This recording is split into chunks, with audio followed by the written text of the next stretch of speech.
Is it safe to say that God has given the state, has delegated some power to it?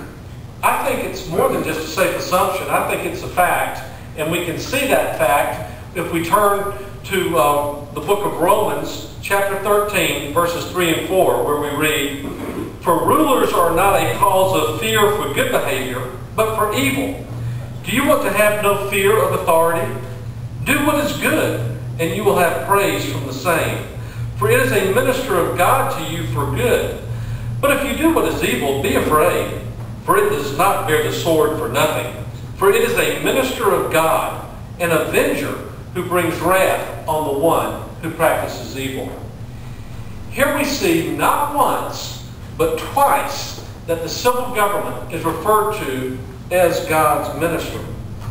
So as God's minister, the state derives its authority from God and can't do anything outside of what God has prescribed for it to do, which, as we just read, is to protect the citizens by punishing those who assault the life and liberty of those citizens. Sounds a lot like that to secure these rights, governments are instituted among men, doesn't it? Amen. Amen. So while we acknowledge that the state is not completely sovereign, only God is completely sovereign, the state is sovereign over the federal government in those areas that the state did not delegate to it, like Sean also adequately pointed out.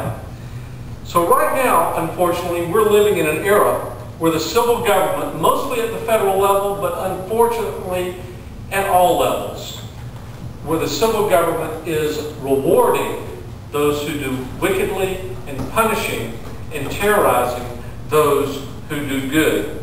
So I think our job ought to be to remind the civil government that they are God's ministers and that they better start ministering soon. Amen. Amen. But is the civil government the only government there is? Well, actually, it wasn't that long ago in our history that the civil government was the most least of all the governmental jurisdictions. Now, jurisdiction, that's a pretty big word, but it comes from two words, juris, meaning authority, and diction, meaning to speak. So it means who has the authority to speak to this particular area. And as we've seen, it's God that's given the civil government authority to speak in the civil jurisdiction.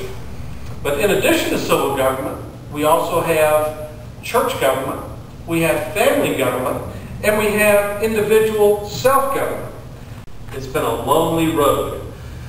But right now, looking at the tyranny that's rapidly coming out of Washington and coming out of Atlanta, we don't have much time to turn this ship around if we're going to save this once great land. Now is the time to act. Now is the time to do something. Let us take back that liberty wherewith Christ has made us free.